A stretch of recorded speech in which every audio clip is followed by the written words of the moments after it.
Millie is a dog who, believe it or not, it's hard to believe, but it is true. She really likes books. She likes to read books.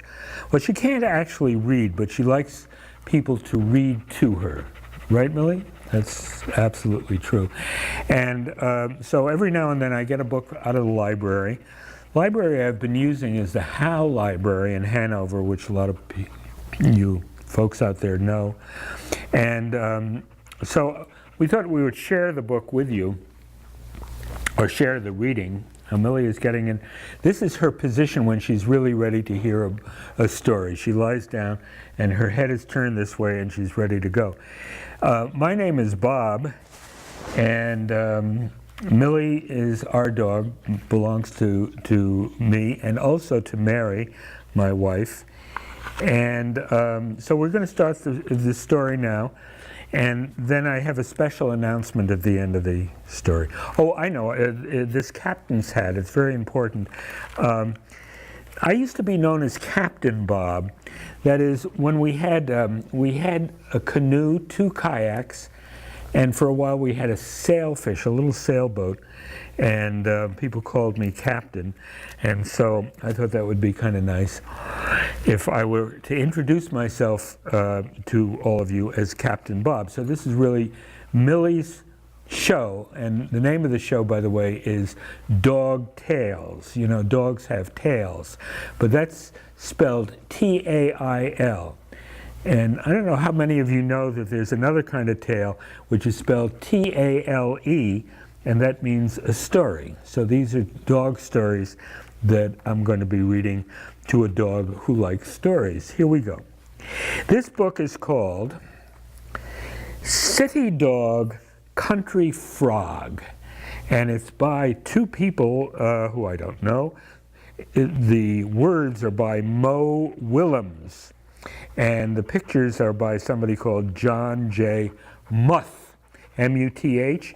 It sounds like mutt, but I guess it is muth. So here we go. Millie, are you ready? City Dog, Country Frog. You can see this, right? Yep.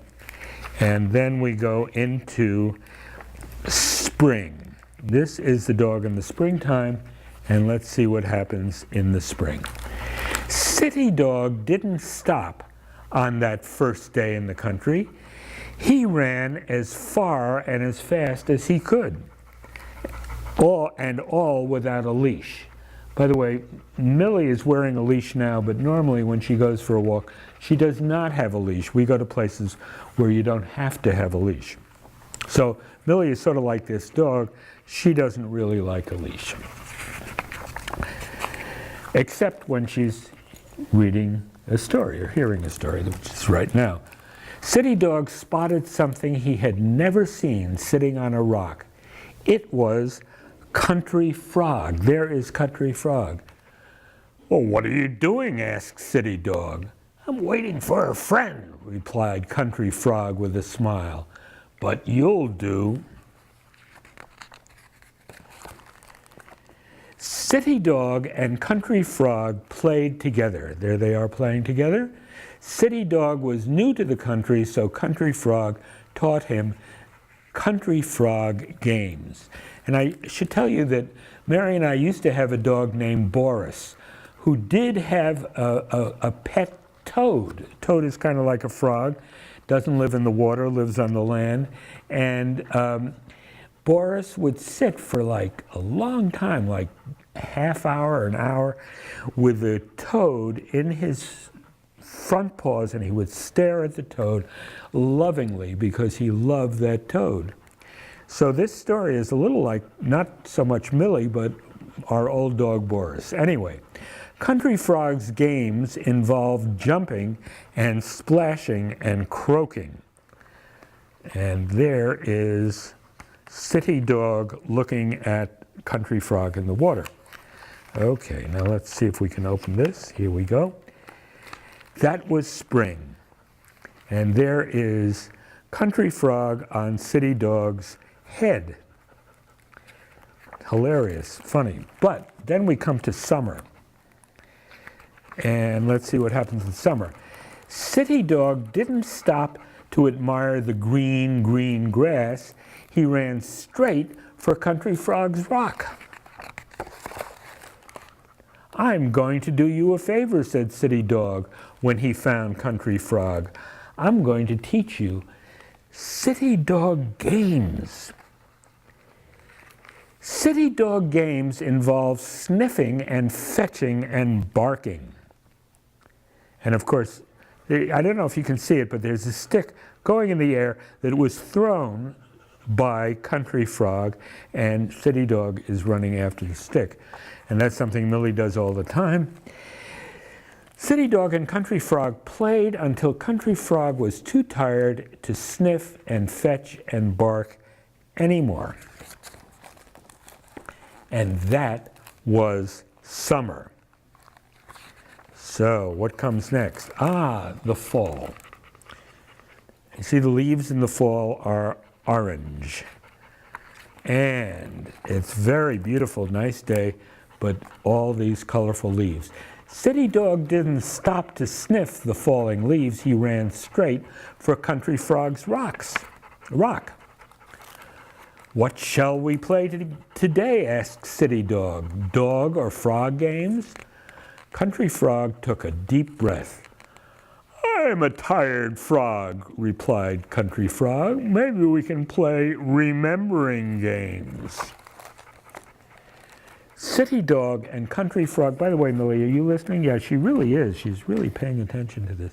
I think she likes the pictures. And, well, she likes the words, too. City Dog and Country Frog sat together on the rock. They remembered their spring jumping and splashing and croaking. They remembered their summer sniffing and fetching and barking. And that was fall. And now we see what happens next. Let's see what happens next. We come to winter. Now, what happens in winter? City Dog didn't stop to eat the snow. He ran straight for Country Frog's rock.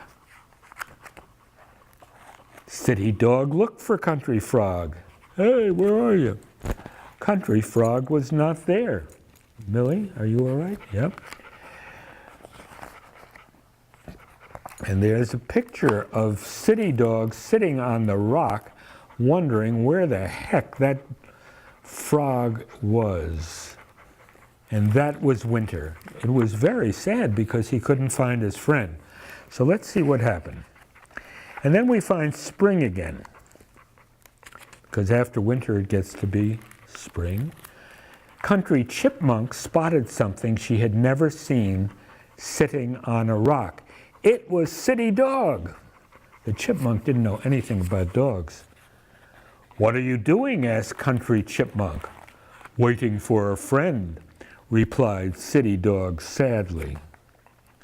Then he smiled, a froggy smile. This is City Dog looking like a frog, which is kind of ridiculous because dogs don't look like frogs, but you'll do. And he looked at the chipmunk and he wanted to chase him and play with him. And that was spring again. But of course, what do you think happened to Country Frog? Well, frogs, did you know this, Millie? That frogs in the wintertime tend to sleep.